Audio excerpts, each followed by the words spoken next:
Assalamualaikum warahmatullahi wabarakatuh. Kita bertemu lagi di dalam sambungan video part 2 ataupun bahagian kedua mengenai Sabah dan Sarawak. Baiklah, kepentingan sungai. Sungai telah memainkan peranan penting kepada masyarakat di Sarawak dan Sabah sejak turun-temurun. Kepentingannya boleh dilihat sehingga hari ini.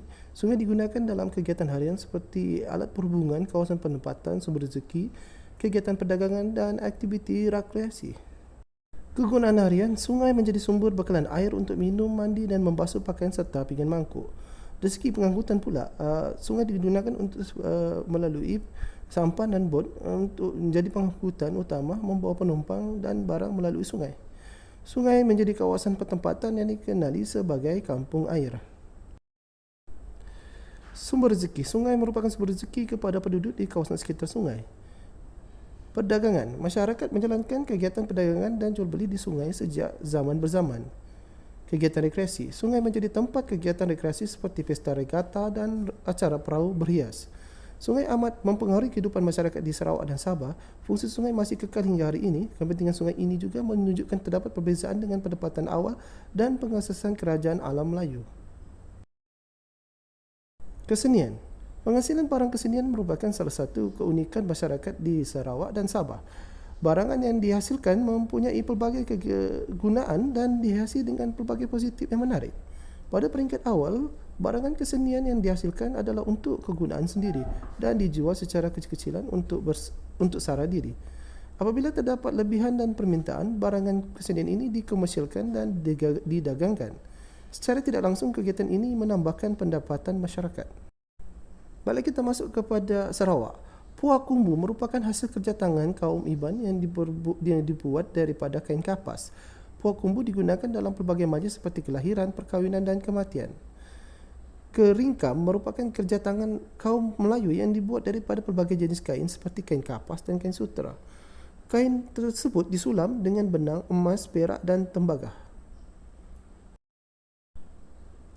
Sintung duduk dihasilkan oleh kaum Iban untuk membawa benih padi, lanji untuk membawa hasil padi dan basong untuk memburu.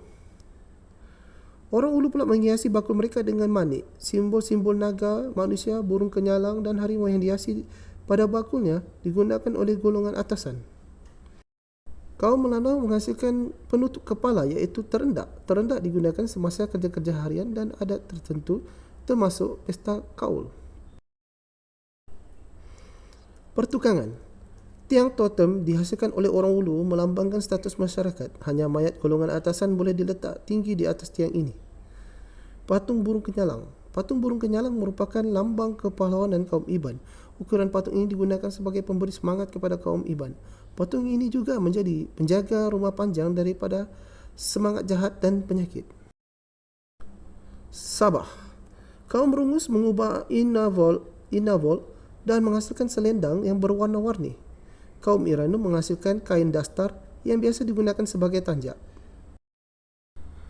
Masyarakat di kawasan pedalaman menghasilkan bakul yang mempunyai pelbagai kegunaan seperti wakit untuk membawa barang yang besar, tayen untuk membawa hasil dari kebun dan barang hantaran perkahwinan, dan buan sebagai tempat menyimpan barang. Kaum Bajau atau Sama menghasilkan pelbagai barangan yang berwarna-warni daripada daun serdang seperti tikar pandan dan tuang, iaitu tujung saji. Pertukangan, kaum Bajau Sama masih mewarisi cara pembuatan barangan besi seperti guuk, badik untuk memotong rumput dan pidak untuk upacara perkahwinan. Hasil kesenian masyarakat Sarawak dan Sabah mempunyai keunikan yang tersendiri. Hasil-hasil seni ini digunakan untuk kegunaan harian dalam upacara adat tertentu. Kita perlulah menghargai warisan kesenian yang unik dan unggul ini. Tahukah anda jaket kulit kayu merupakan hasil kesenian yang dihasilkan oleh penduduk di pedalaman Sabah seperti kaum Murut? Perayaan merupakan warisan masyarakat Sarawak dan Sabah yang unik. Sambutan perayaannya penuh dengan adat yang diamalkan sejak zaman berzaman dan kekal hingga hari ini. Setiap perayaan mempunyai sejarah dan tradisinya yang tersendiri dan unik.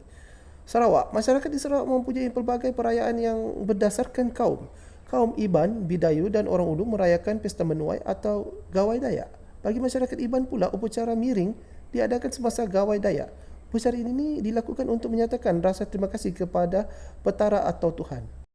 Salah satu keunikan Gawai Dayak ialah acara kumang dan keling gawai, iaitu pemilihan Ratu Cantik dan jejaka tampan. Kaum Bisaya dan Kedayan pula masing-masing mengadakan pesta babulang dan makan tahun. Pesta babulang merupakan pesta menuai, manakala makan tahun diadakan sebagai tanda kesyukuran atas hasil yang diperoleh oleh petani. Kaum Melanau pula mengadakan pesta kaul yang bertujuan untuk mengelak malapetaka buru oleh roh jahat yang dipanggil sebagai ipok. Sabah. Salah satu perayaan yang unik dalam masyarakat Sabah ialah Pesta Keamatan. Dari segi sejarah dan budaya, perayaan ini dirayakan oleh kaum Kadazan Dusun dan Murut. Perayaan ini merupakan simbol kesyukuran untuk meraihkan semangat padi atau Bambazon atau Bambarayon. Upacara kesyukuran pada semangat padi ini dijalankan oleh Bobo Hizan ataupun Bobolian. Dengan melakukan upacara kesyukuran ini, penduduk berharap agar tahun hadapan mereka akan mendapat lebih banyak hasil tuaian padi.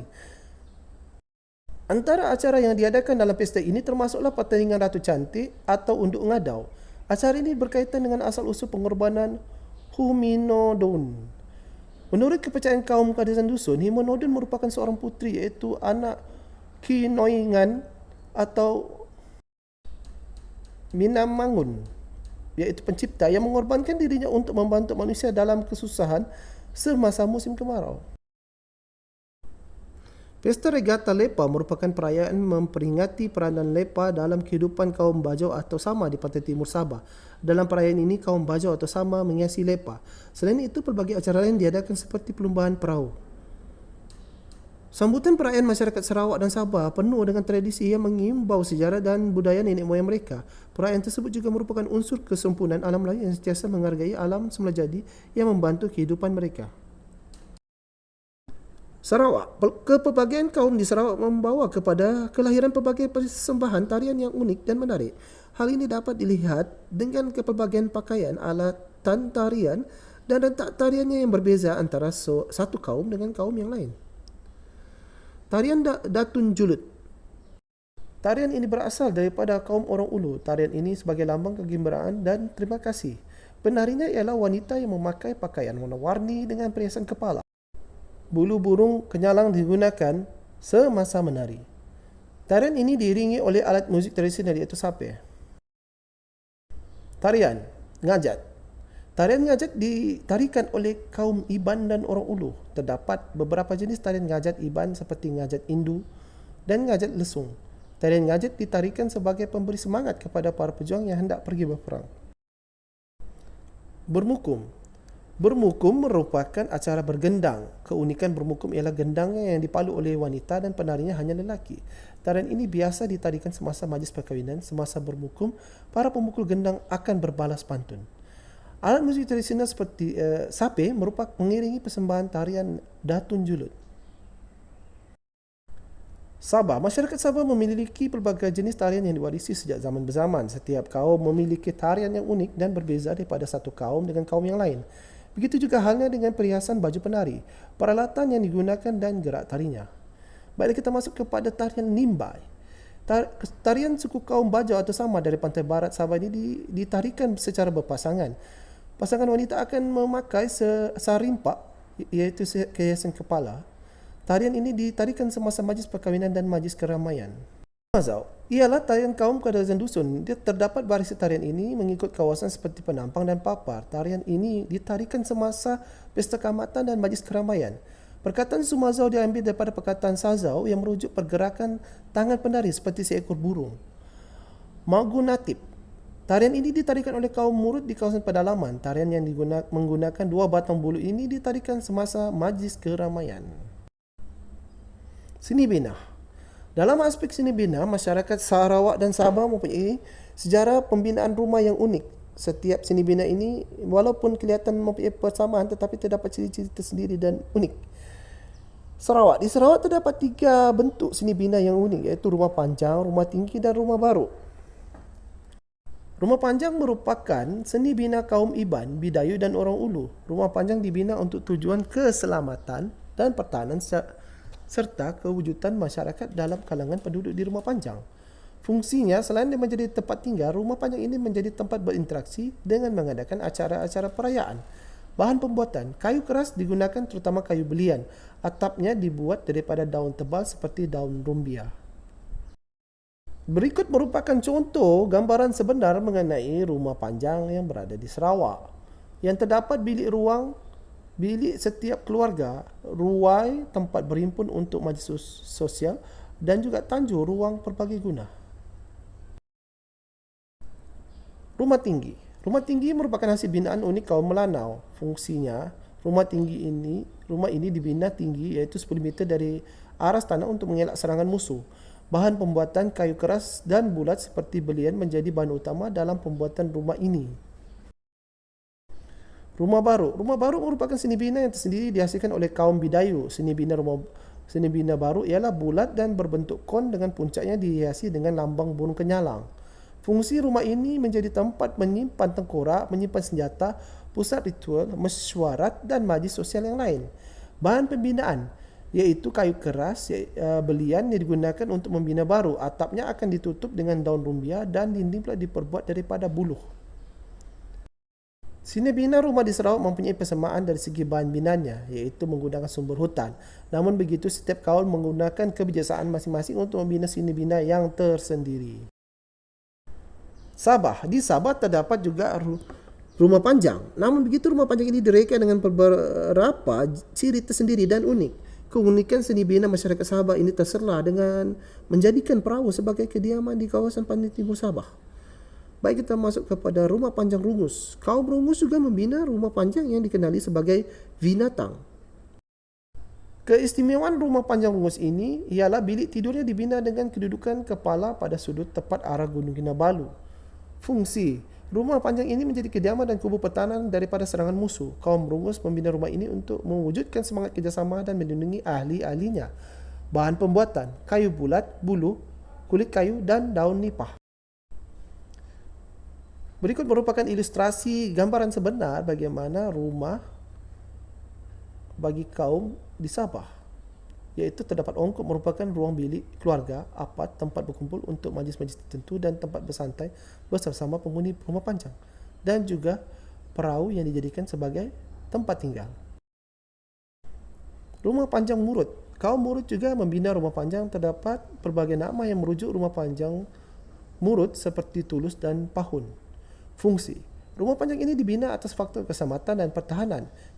Keunikan rumah panjang ini boleh dilihat dengan pintu rumahnya yang dibina di tepi rumah dan terdapat ruang memanjang yang memisahkan bilik-bilik keluarga.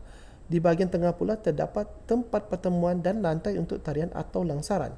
Bahan binaan, kayu bulat, kulit kayu dan daun tolidus. Lepa merupakan perahu yang dibuat oleh kaum Bajau atau Sama di pantai timur Sabah yang bukan saja untuk menjadi pengangkut barang tetapi dijadikan tempat kediaman. Bahan pembuatan lepa. Lepa diperbuat daripada pelbagai jenis kayu seperti kayu obah suluk, seraya, mata-mata dan gagir. Bahagian atapnya pula diperbuat daripada daun nipah. Apabila lepa hendak dibuat, beberapa perkara perlu diberi perhatian seperti hari dan bulan untuk mengambil kayu dan bahan lain untuk membuatnya. Pembinaan rumah masyarakat Sabah sangat unik kerana mereka menggunakan kebijaksanaan untuk menghasilkan rumah yang mempunyai ciri-ciri budaya mereka sendiri. Masyarakat Sarawak dan Sabah menggunakan kebijaksanaan mereka dalam memanfaatkan sumber alam sekitar untuk meneruskan kelangsungan hidup. Mereka juga menerima pengaruh luar terutama daripada alam Melayu untuk meningkatkan kualiti hidup yang lebih baik. Hal ini menyadarkan kita bahawa kerajinan dan sikap terbuka membantu memajukan kemajuan diri dan negara. Sakna dan cerminan sejarah, nilai patriotisme dan iktibar. Kepelbagaian budaya mendidik kita supaya menghargai dan mengekalkan warisan masyarakat yang unik. Kita perlu berbangga dengan adat resam pelbagai kaum untuk mengekalkan jati diri. Kelangsungan warisan suku kaum yang pelbagai boleh meningkatkan imej negara di pentas antarabangsa. Diri dan keluarga, sikap batul ansur dan menghormati sesama ahli keluarga penting untuk menjamin keharmonian ahli keluarga. Bagi memupuk sikap ini, kita harus menghormati kepelbagaian dalam kalangan ahli keluarga. Kepelbagaian budaya ini mewujudkan perpaduan yang membentuk kestabilan dan kemajuan negara. Perpaduan dalam kepelbagaian merupakan keunikan warisan negara kita yang diwarisi sejak zaman berzaman dan terus dipelihara. Baiklah, sekian dulu tajuk kita dan sejarah tingkatan 2. Kita akan berjumpa lagi. Assalamualaikum.